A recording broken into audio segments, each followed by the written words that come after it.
Hey Wastelanders, this is Gary from The Last Ranger, and today I'm going to go over the Severn by Winterblade company.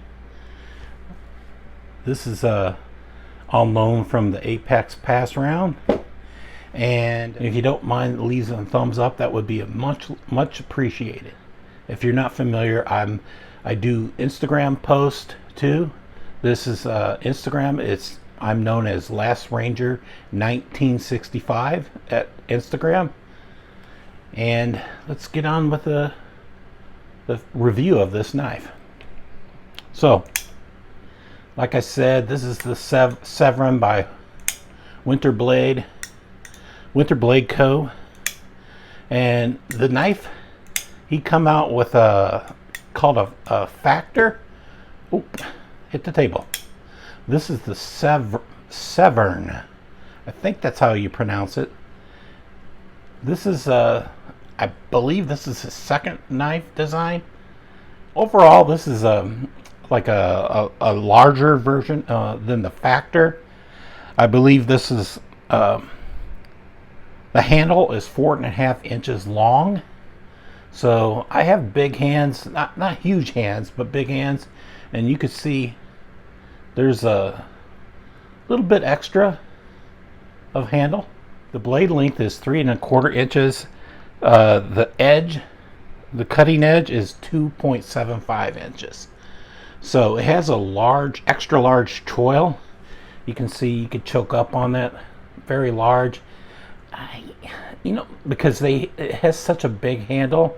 My only grievances with this blade, I would have wanted. I could see him extending the blade to here and just losing the choil altogether. I don't think it needs a choil, a finger choil, because you really don't need to choke up on it because it's a big handle. So I would prefer like a longer blade versus a finger choil, but that's me. I rarely choke up on the knife unless it's really small and the blade's handle doesn't have enough room for my hands. I rarely choke up on it. So you can see it has a compression lock. Well, you don't know that because I'm telling you this is a compression lock. It's called a stealth compression lock. You can see it just has a very little protuberance. So if you dig your nail in there, oh, this is hard because I don't have any nails. It's kind of a little too stealth for me. Let me flip it out, and you could see how you can stealth close it. So, can you see it? Yeah, I could have done without that, but it's kind of nice that it's there for people that like to do that sort of thing. I feel the bar lock is quite adequate for closing the blade. But if you, I've got it to, like, I've had it about a week, and I've got it to flip this way with this stealth compression lock. But I find myself, I wouldn't use that much. For me, I would use the thumb stud and then pull the bar back, or I would just middle finger flip it. But I probably wouldn't never open it that way, and I probably wouldn't close it that way either. But it's nice that it has that feature. So it has really nice ergonomics. It just feels good in the hand. I don't know if I said this. This is black titanium. I think it's black PVD coated titanium. Feels real nice in the hand. A little bit more weighty. but I believe the versions that came out is titanium, G10, and aluminum. So obviously the G10 is probably going to like be the lightest, with the second aluminum, and then the titanium is a little bit heavier. I want to say it's probably 4.5 ounces. It supposedly has anti-bounce technology built into the blade, but I can still get it to bounce. Maybe this blade is made it way around to the apex pass around, so it probably needs to be retuned. I imagine everyone's like flipped it for like thousands of times. Anyway, let's show you what it came in. It came in like a nice heavy duty ABS plastic case. And I don't know if there's more you'll get down the road. If everybody that pre-ordered them, maybe you'll get more stuff. But it comes with a nice green cloth with their Winterblade logo on there, and it's kind of like a, what do you call it? Like a terry cloth type cloth. It's really nice. I kind of like it. It cleans up the smudges really good. A worn cliff blade, and it's sort of like a keyhole with a, I want to say it's reminds me of a kind of a lightning bolt design. It's just one bolt, but it's really cool. You don't need a tool to get out the thumb stud, so it's magnetic. So if you pull this, let me see if I can show you.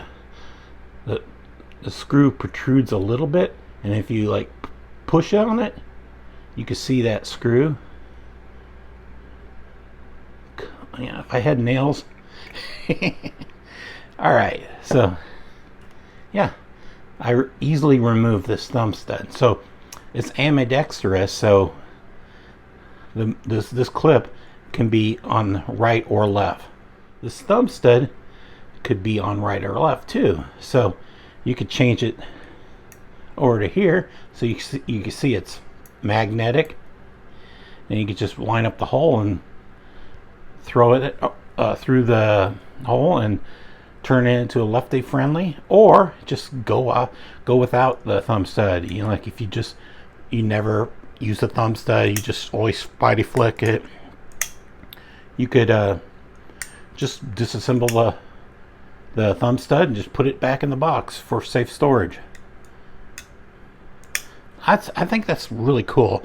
I don't want to say I hope people steal that idea, but I imagine some companies may steal that idea. I don't know why no one's thought of that right now. Let me see if I can line it up.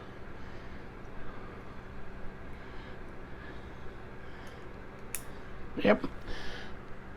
Easily went in there, and I don't think this is a pretty strong magnet. I don't think this is gonna come flying out anytime soon. So the magnet or the thumb stud doesn't have anything to do with stopping the blade or anything. It's just there for people that like thumb studs. It's pretty cool. I really dig this. I dig this more than the, I want to say I dig this more than the Factor. I reviewed the Factor. I'll try to put it up on there on the screen there, and I was really in love with the Factor. But this knife, it's the only magnetics I believe is in the thumb stud. That a Factor was like all about magnets. So I think he just he did a much better design on this. So let me show you guys some knives for sizes, just as comparison. You could This is the Para 3. It's a little bit bigger than the Para 3.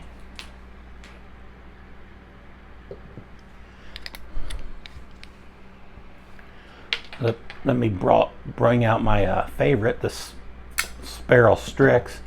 Let's show you the Sparrow Strix.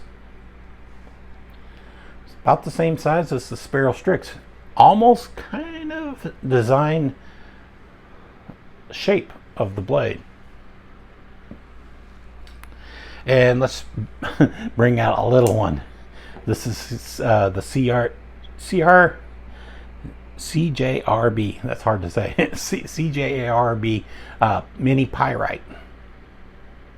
So what I was saying, when you have a really tiny knife, and you can't fit that knife in your hand, so I added a lanyard, but this is a knife that makes sense to choke up onto, so I can almost get all my hand on this when I choke up on it. And this is appropriate use of a finger choil. This, like I said, this doesn't really need a finger choil. I much rather have more blade and get rid of that finger choil. But that's me. So this is a compression lock.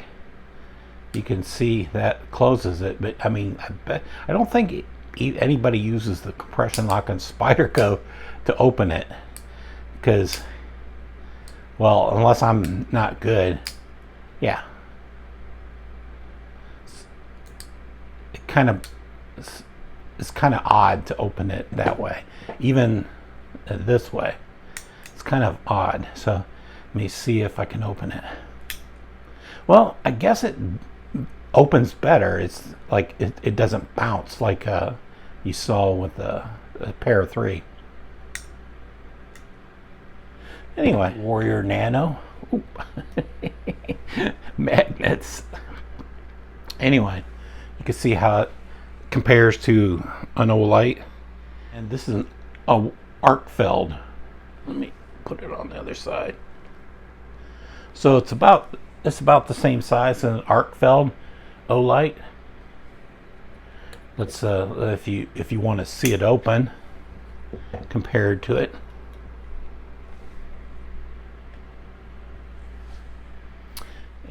Lastly, let's show you the deep carry, or lack of deep carry. So this is how it carries, because it has a milled pocket clip, titanium, and it doesn't, like, it's not deep carry. You wouldn't expect it to be deep carry.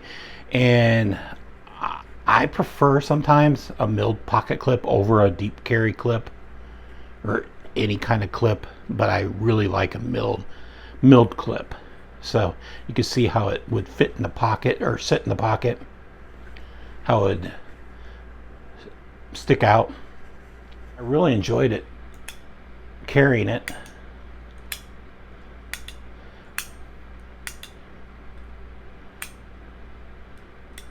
If I remember right, when I was carrying the Factor and flipping the Factor, I could speed flick the Factor maybe 25 to 50 times before I would maybe mess up. This is a little bit, I think the magnetics in the Factor made this, it made it more precise flipping. I believe this has been out in much more popular reviewers' hands for at least 2 to 3 months before I got it, and you probably already know about it, but I just wanted to give you guys my take on it, especially when I was talking about the choil not needed.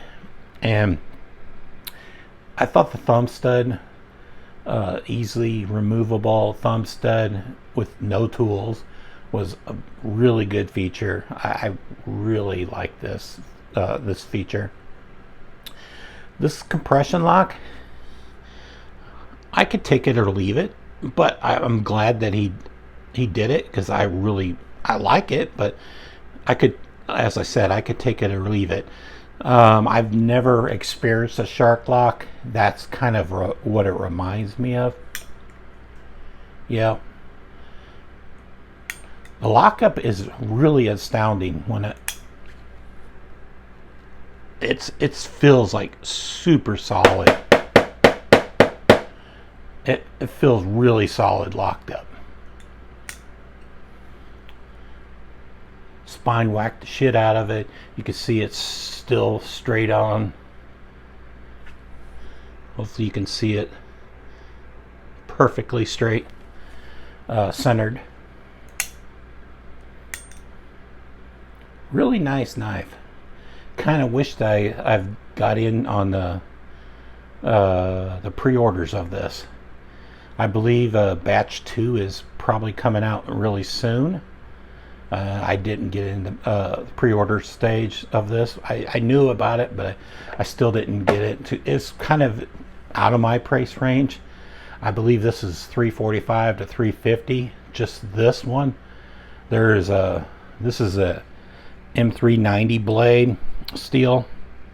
I can't remember what others, if there's a different steel, but there's a different, like a bacon laser type blade. So that's what I was thinking about. It's like a laser bacony type blade. I kind of really like this orange version, this collector's edition titanium. But what's the price on this? It doesn't say. Oh, it was magnet cut too. Only 200 will be released. Oh, it also comes in 14C 28N. I probably would love this version. Anyway, let's wrap this up. Just say, if anybody out there picked it up, let me know. Let me know if you got it and what do you think of it. I think it's a winner in my book. It's very expensive, but it's still, if I had the money, I definitely would pick it up. I really kind of like this matte black PVD coated titanium. Yeah, it's just a really nice knife. It's a really handsome design. All right, I'll let you guys go. Take care, Wastelanders.